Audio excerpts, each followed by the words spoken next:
Bonjour, nous abordons aujourd'hui le livre des Actes des Apôtres, cette œuvre unique en son genre qui relate les débuts de l'Église après l'ascension du Christ. Écrit par Luc comme seconde partie de son évangile, car vous savez que Luc a écrit un évangile au complet. Ce livre n'est pas une chronique historique complète, mais une narration théologique qui montre comment l'Esprit Saint guide l'expansion de la communauté chrétienne de Jérusalem jusqu'à Rome, centre du monde antique. Les Actes nous révèlent l'identité profonde de l'Église comme communauté eschatologique animée par l'Esprit du Christ ressuscité. Ce qui frappe dès les premiers chapitres, c'est le portrait de cette communauté de Jérusalem, unie d'un cœur et d'une âme. On y voit une Église qui marche fondamentalement dans la continuité de Jésus, tout en vivant une rupture radicale avec les logiques du monde. Les croyants persévèrent dans l'enseignement des apôtres, dans la communion fraternelle, dans la fraction du pain et dans la prière.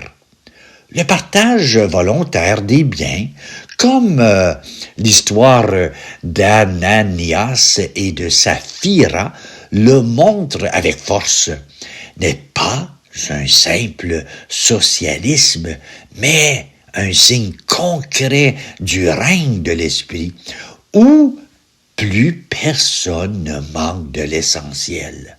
Cette koinonia intense est à la fois le fruit de la Pentecôte et le témoignage puissant qui attire les foules et interroge les autorités. C'est littéralement une nouvelle humanité en gestion qui prie, vit et annonce ensemble sous le signe du ressuscité. Le livre des Actes des Apôtres présente une structure géographique et théologique claire, articulée autour de la promesse de Jésus. Vous serez mes témoins à Jérusalem, dans toute la Judée et la Samarie et jusqu'aux extrémités de la terre.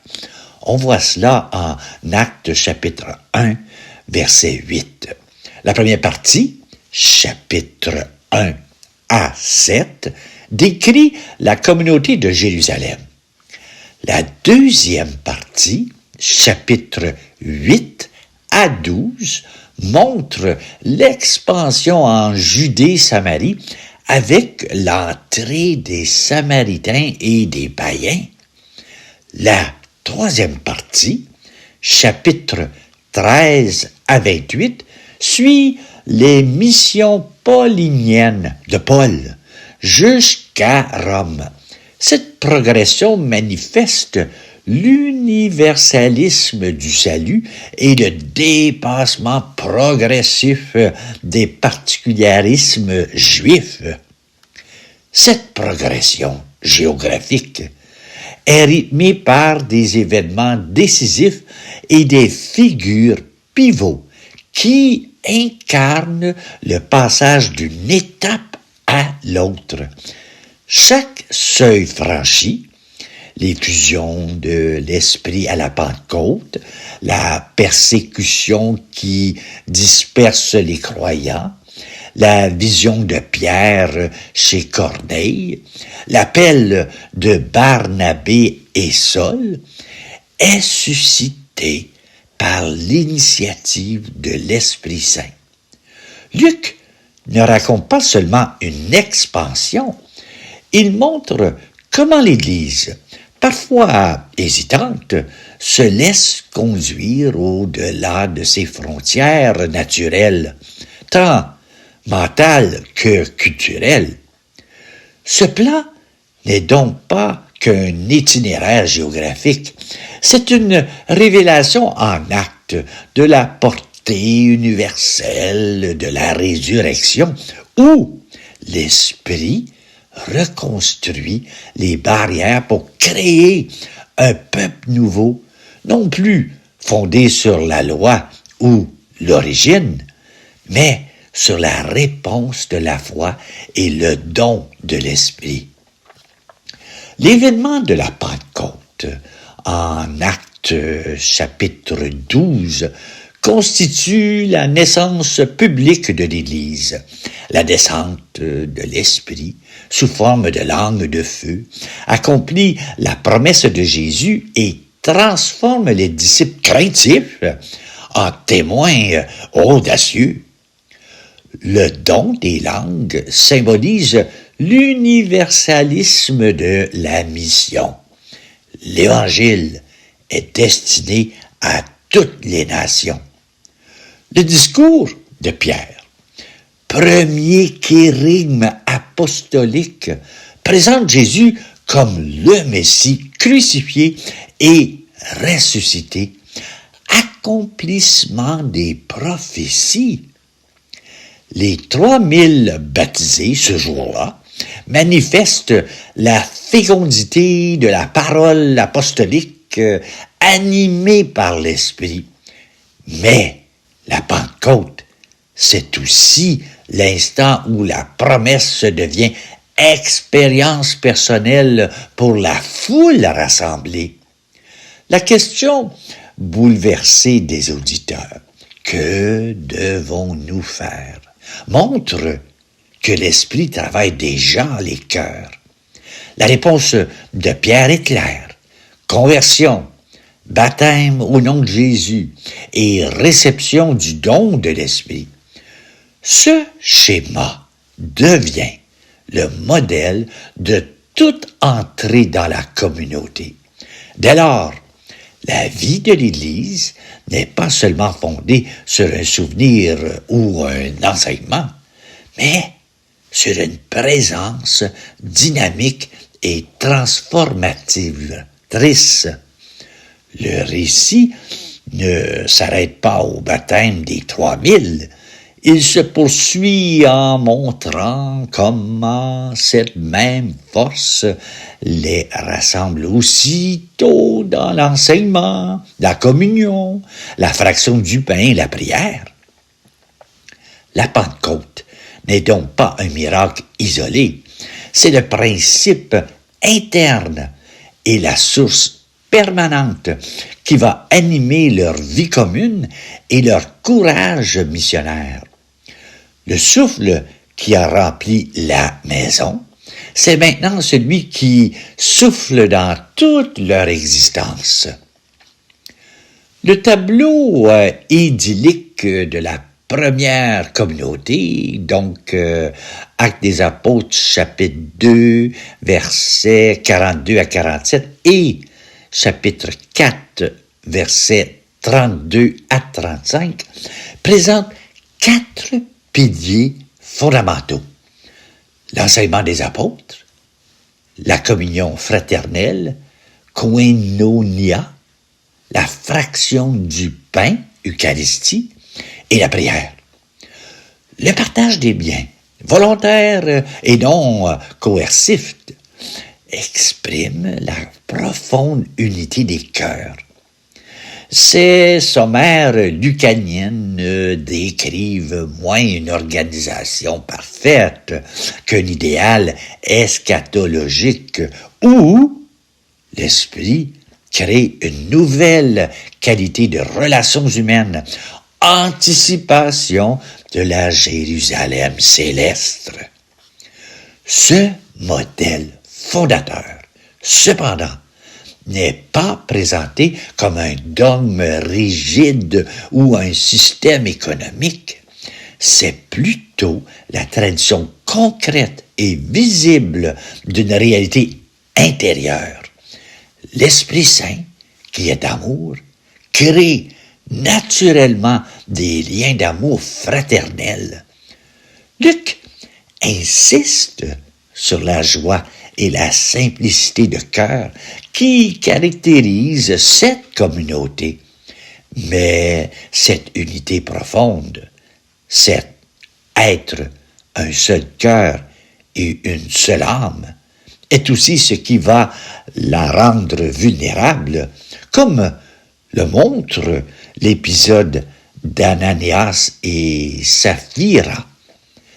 L'idéal n'abolit pas la liberté humaine ni la tentation. Ainsi, dès le début, l'Église apparaît comme une réalité à la fois divine et humaine, une communion toujours à recevoir et à recréer dans la vérité et la grâce. Ce portrait reste pour toutes les générations chrétiennes une boussole et une inspiration, rappelant que la crédibilité de l'annonce passe par la qualité du vivre ensemble qui en découle. Les persécutions, d'abord, menées par les Sadducéens, inquiètes de la prédication sur la résurrection, deviennent un paradoxal moyen d'expansion de l'Évangile. L'arrestation de Pierre et Jean, en Actes chapitre 4, leur comparution devant le Sanhédrin, leur courageux « Il nous est impossible de nous taire » montre la transformation opérée par l'Esprit. Le martyre d'Étienne, en Actes chapitre 7, avec son long discours et sa vision du Fils de l'homme, représente un tournant. La mission va désormais s'étendre au-delà de Jérusalem, avec Philippe en Samarie, puis l'apostolat de Paul. Cette dynamique missionnaire, née dans l'adversité, révèle une loi spirituelle fondamentale des actes. L'opposition extérieure, sous l'action de l'Esprit, se mue en occasion d'approfondissement et d'expansion. La prière de la communauté, après la libération de Pierre et Jean, ne demande pas la fin des persécutions, mais un redoublement de hardiesse pour parler. Le martyre d'Étienne, loin de sonner le repli, libère une énergie missionnaire. Les croyants dispersés deviennent des semeurs de paroles sur leur chemin. Ainsi, la persécution n'est jamais présentée comme un échec, mais comme le cadre dans lequel la fidélité se purifie et le témoignage se déploie. L'Église découvre alors qu'elle ne grandit pas seulement par la paix, mais aussi à travers la contradiction, suivant en cela le chemin même de son Seigneur. Pierre émerge comme le leader de la communauté primitive, accomplissant guérison, le boiteux du temple, et jugement, Ananias et Saphira. La vision de la nappe en Actes chapitre 10 et la conversion du centurion Corneille marquent une étape décisive. L'Esprit précède l'Église en accordant directement ses dons aux païens. Le concile de Jérusalem, en Actes chapitre 15, résoudra la crise concernant l'obligation de la circoncision, établissant que le salut vient de la grâce du Christ et non de l'observance de la loi mosaïque. Cet épisode fondateur avec Corneille place Pierre et toute l'Église devant un fait accompli de l'Esprit.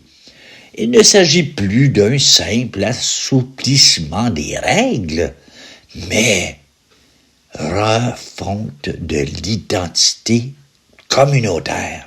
Pierre, en obéissant à la vision et en entrant chez un païen, franchit une frontière que sa tradition lui interdisait.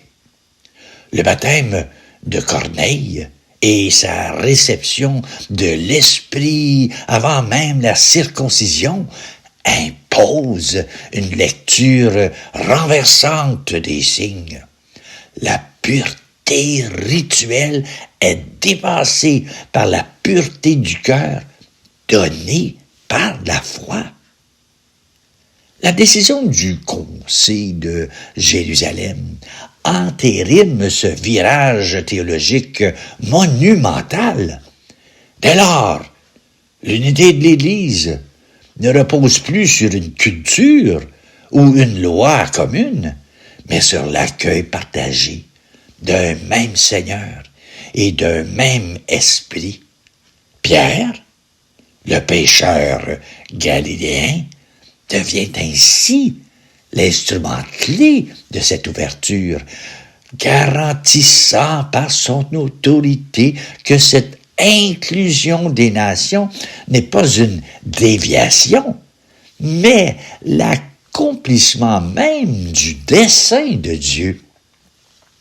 La conversion de Paul en Actes des Apôtres, chapitre 9, transforme le persécuteur en apôtre des nations.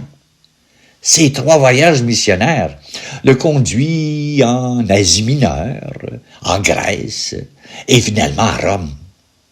Les discours de Paul à Antioche de Pisidie, à l'Aréopage d'Athènes, à Milet, adaptent l'annonce de l'Évangile à des auditoires différents, montrant l'inculturation de la foi.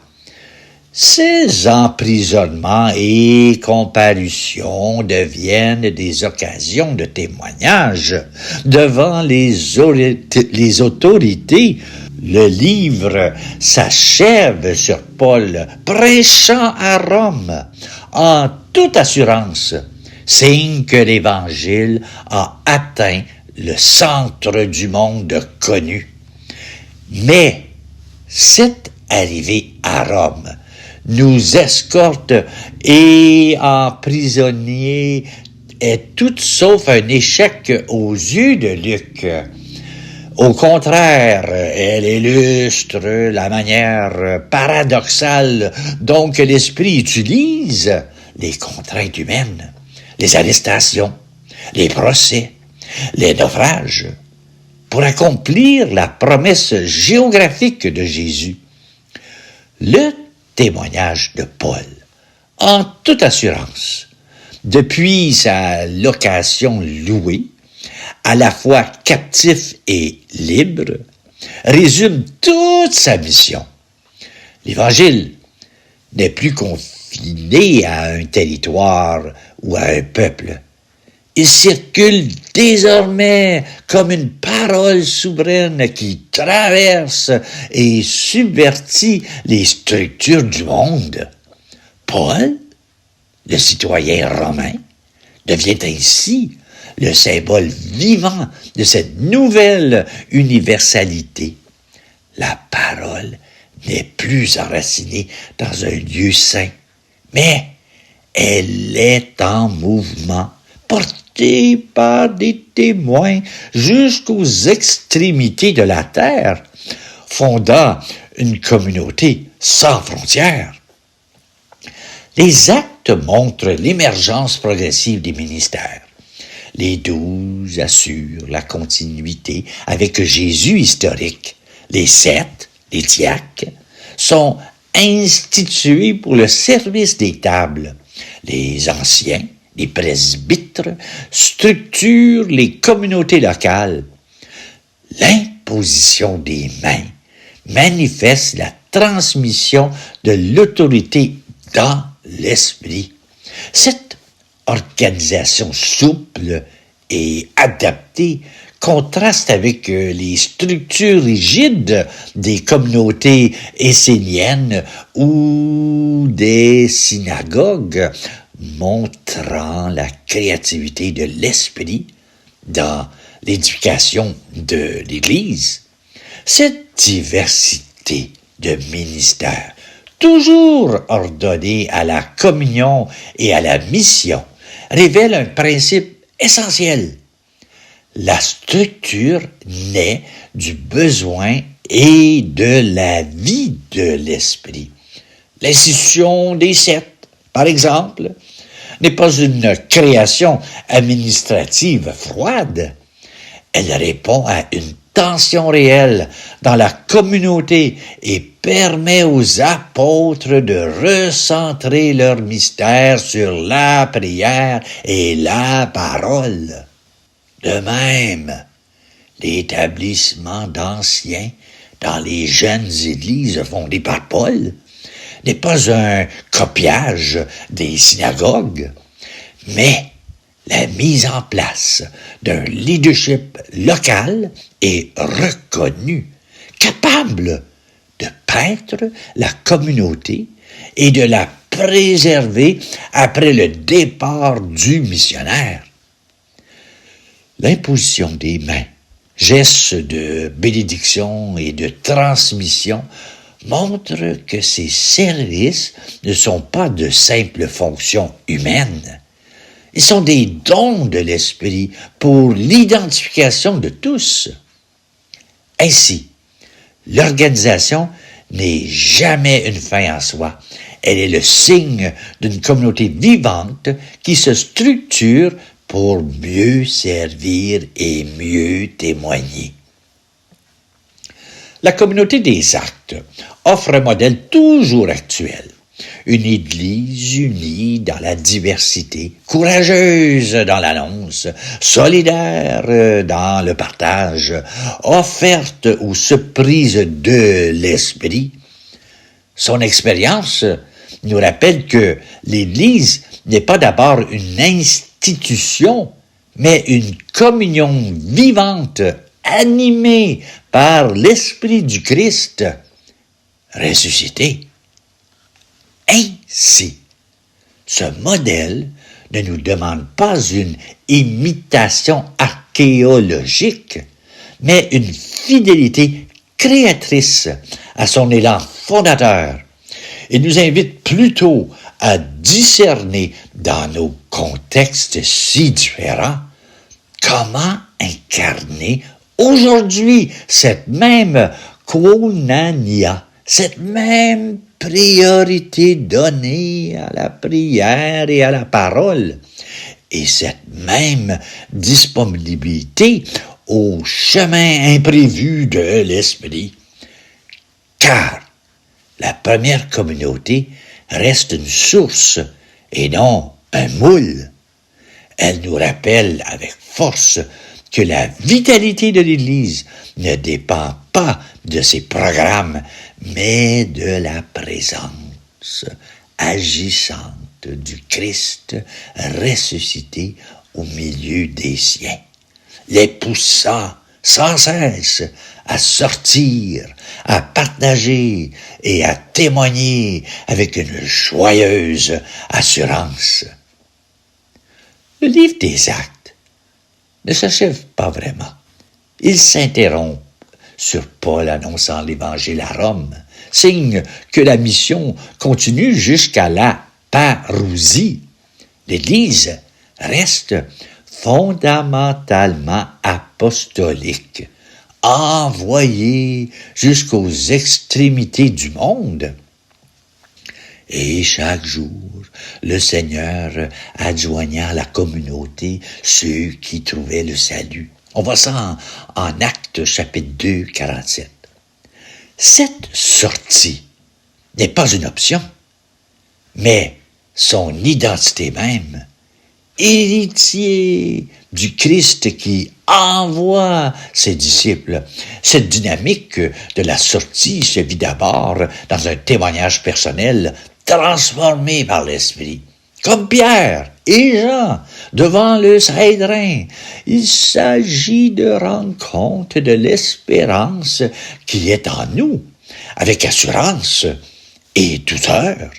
Dans un monde marqué par l'indifférence ou la polarisation, ce témoignage passe souvent par une présence aimante, une écoute authentique et une parole qui ose nommer le Christ, non comme un argument de plus, mais comme une bonne nouvelle pour l'existence de chacun et de chacune. Aujourd'hui, les extrémités de la terre peuvent être nos propres périphéries géographiques, sociales, culturelles ou numériques. La mission emprunte désormais les routes d'Internet et des réseaux sociaux, tout en restant ancrée dans la rencontre incarnée. Comme Paul adaptait son discours à l'aréopage ou à la synagogue, l'Église est appelée à une nouvelle créativité pastorale et langagière pour que le message antique résonne dans le cœur de l'homme contemporain sans rien perdre de sa substance. Enfin, cette Église en sortie puise sa force et sa crédibilité dans la qualité de sa vie communautaire. Le verset cité « Et chaque jour le Seigneur adjoignant à la communauté ceux qui trouvaient le salut » nous rappelle que la croissance est l'œuvre de Dieu, mais qu'elle passe par une communauté attractive, une communauté où la koinonia est palpable, où la louange est vivante et l'accueil est inconditionnel, devient elle-même un signe prophétique et une évangélisation en acte. Ainsi, la sortie missionnaire et l'édification de la communauté sont les lieux respiration d'un même corps animé par l'Esprit Saint. Et voilà ma réflexion sur le livre des Actes des Apôtres. Je profite de ce moment pour vous dire un très grand merci d'avoir suivi ces 15 leçons. Ce fut un long parcours, exigeant, et je suis bien conscient que cela n'a pas toujours été facile sur le plan intellectuel. Mais je ne pouvais pas apporter ces sujets à la légère, car ce livre, la Bible, n'est pas n'importe quel livre. Rappelez-vous, la Bible est une bibliothèque unique, une collection inspirée, écrite sur plusieurs millénaires. Ce que je vous ai partagé, c'était un survol, un vol d'oiseau, pour discerner le cœur de son message. J'aurais pu créer 200 leçons, 500 leçons, et cela n'aurait pas épuisé son mystère, car ce livre est la parole vivante de Dieu, une parole qui nous a été transmise à travers l'histoire d'un peuple, avec ses luttes, ses doutes et ses joies. Dieu, lui, n'est pas prisonnier du temps comme nous le sommes. Pour lui, 1000 ans sont comme un jour, et un instant peut contenir l'éternité. Cette parole, donc, est d'une actualité brûlante, bien plus que nous ne pouvons l'imaginer. Elle n'est pas un document du passé, mais une lettre d'amour toujours neuve, adressée à chacun de nous. C'est la façon que Dieu a choisie pour nous murmurer encore et encore « Je t'aime, je te cherche, viens à moi ». Pour moi, vivre ce moment avec vous a été un beau et grand défi. Plusieurs mois de travail, de recherche, de réflexion et de prière. J'ai aimé cette plongée, car dans cette recherche, j'ai perçu des éclats discrets du grand mystère de Dieu. Des lumières qui n'éblouissent pas, mais qui attirent et consolent. Alors, je vous encourage du fond du cœur. Continuez votre recherche. Ne vous arrêtez pas en si bon chemin. Rendez votre foi intelligente, éclairée, personnelle. Osez questionner, dialoguer, approfondir. Sachez-le, Dieu se réjouit quand nous le cherchons avec notre esprit et notre cœur. Il admire, si je puis dire, notre persévérance à lui parler à travers les pages de ce livre. Pour clore ce parcours commun, je vous laisse avec cette magnifique citation de Saint Augustin qui résume tout. Que la Bible soit pour toi comme tes miroirs. Là, tu peux voir si tu es enlaidi ou embelli. Là, tu peux reconnaître ce que tu dois corriger, ce que tu dois cultiver et ce que tu dois persévérer. Vois-toi dans l'Écriture et dans l'Écriture, trouve celui qui peut te guérir. Merci. Partagez ces clips vidéo. Vous devenez des baptisés solides qui veulent faire grandir les autres dans leur foi. Portez-vous bien et que la parole continue à résonner dans votre vie. Bonne journée à toi.